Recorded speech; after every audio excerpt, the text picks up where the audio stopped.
5 દિવસ રહી ગયા. કેટલી રકમ ભેગી થઈ?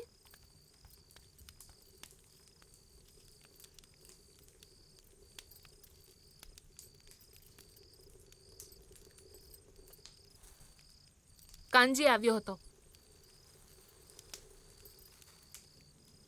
પિંકીના લગ્ન માટે એક સંબંધ બતાવી રહ્યો હતો. બોલતો હતો સારું ઘર છે, સારી રકમ આપશે આપણને. પિંકીને ભણાવવું છે. લગ્ન કરીને એની જિંદગી ખરાબ નથી કરવી મારે. એને માસ્તરની બનાવી છે, મારા જેવી મજૂર નહીં. તો બાકી રકમ ક્યાંથી આવશે? લાવશે એ જેણે માણસને માર્યો છે. એ તો પડ્યો હશે ક્યાંક દારૂ પીને. હવે બાપના કરમ દીકરી કેમ ભોગવે? દીકરીનો બાપ તારો કાઈ ન લાગે? ધણી છે તારો. ધણી છે તો શું કરું? મરી જાઉં? મારી નાખું શું દીકરીને?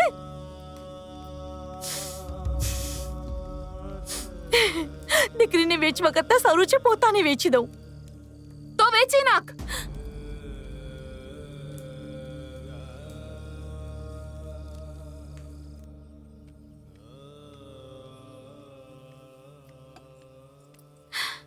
કાકા સાહેબ, તમે વિચાર્યું પણ કેવી રીતે કે હું મારી દીકરીને લગ્ન કરાવી દઈશ? એ પણ પૈસા માટે? અરે હજી એની ઉંમર શું છે? હજી તો એ ભણશે ગણશે. મારા જેવી મજૂર બનાવી દઉં છું એને? કેવી રીતે ભણશે?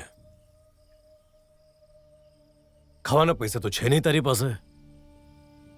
લોકોનો કરજો ચૂકવવાનો છે અલગથી. સાંભળ મારી માન, સમજદારી એમાં છે છોકરીને લગ્ન કરાવી દે. છોકરી ઠેકાણે લાગી જશે, 2 પૈસા મળશે અલગથી. એટલે દીકરીને વેચી દઉં? કાકા સાહેબ, આજ પછી તમે મારી દીકરી વિશે વિચારતા પણ નહીં. શું જરૂર છે તારી છોકરીના વિશે વિચારવાની પણ? હે? કરજો કેવી રીતે ચૂકવીશ? ના તો સંબંધ જોડી લઈશ કોઈની સાથે.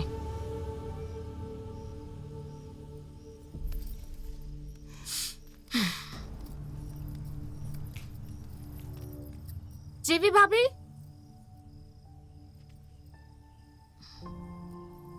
તું સંબંધ જોડીશ? તું તો સંબંધની વિરુદ્ધ છે ને? તો શું કરું? લાખ રૂપિયા માટે 100 લોકો સાથે સુવા કરતા સારું છે એકની સાથે 100 વાર સુઈ જાઉં.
લખો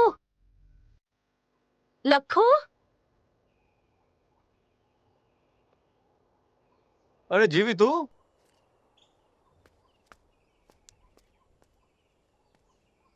બેસી જા.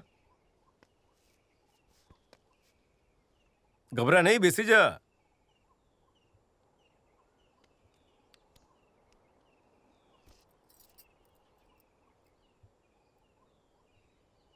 બોલ. તું સંબંધ જોડીશ મારી સાથે? તું સામેથી ચાલીને આવી, મને એ વાતની ખુશી છે અને મને સંબંધ બાંધવામાં કોઈ પરેશાની નથી. પણ કાલે તારો પતિ ઝઘડો કરશે તો આ સંબંધ હું પંચાયતની સામે જ કરીશ. બોલ, મંજૂર છે? મંજૂર છે.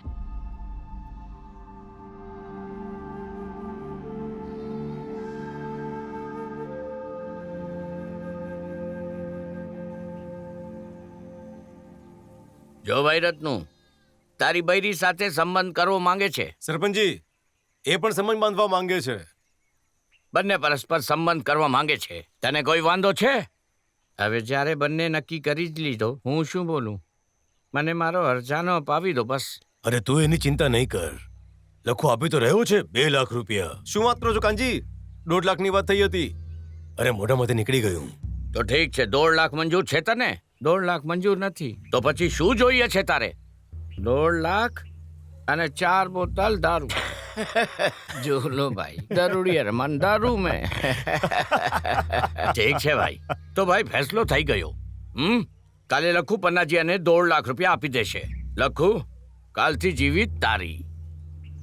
કાનજી, અને છોકરીને હું નથી લઈ જવાનો. વાત કરી લો.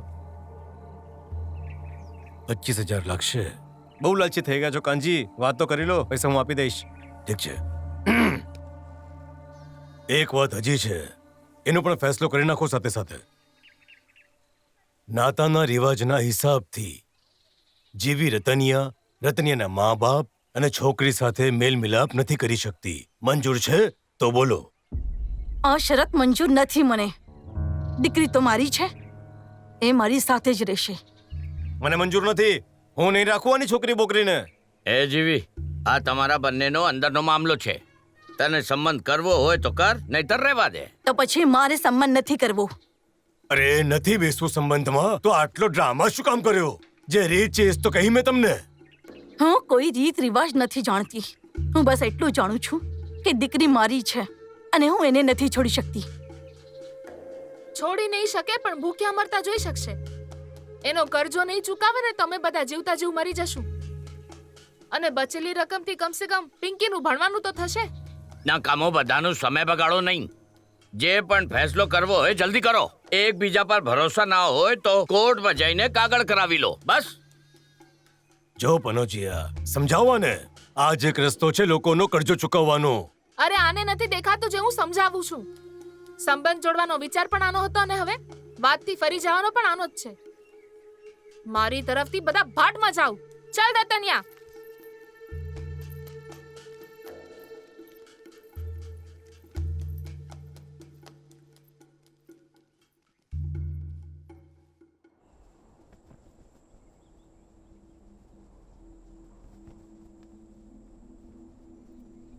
આ મુઠ્ઠીભર જીવનમાં ખબર નહીં કેટલાય રૂપ બદલવા પડે છે.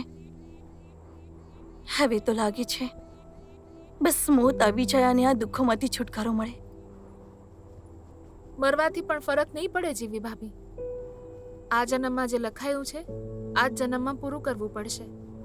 જાણું છું ભૂરી. હવે આ જિંદગીનો બોજ ઉચકાતો નથી મારાથી.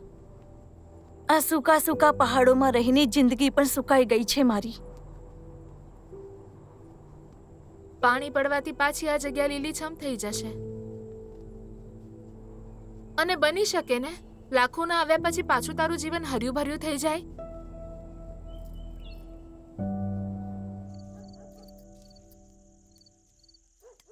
જો પનોજીયા, જે છોકરીના મોહમાં આવીને જેવી સંબંધમાં જવા તૈયાર નથી થઈ રહી, નથુના ઘરવાળા એ છોકરીનો જીવ પણ લઈ શકે છે. તારી છોકરીને ઉઠાવી પણ શકે છે. પછી ના હું કાંઈ કરી શકીશ ના પંચાયત. વિચારી લે.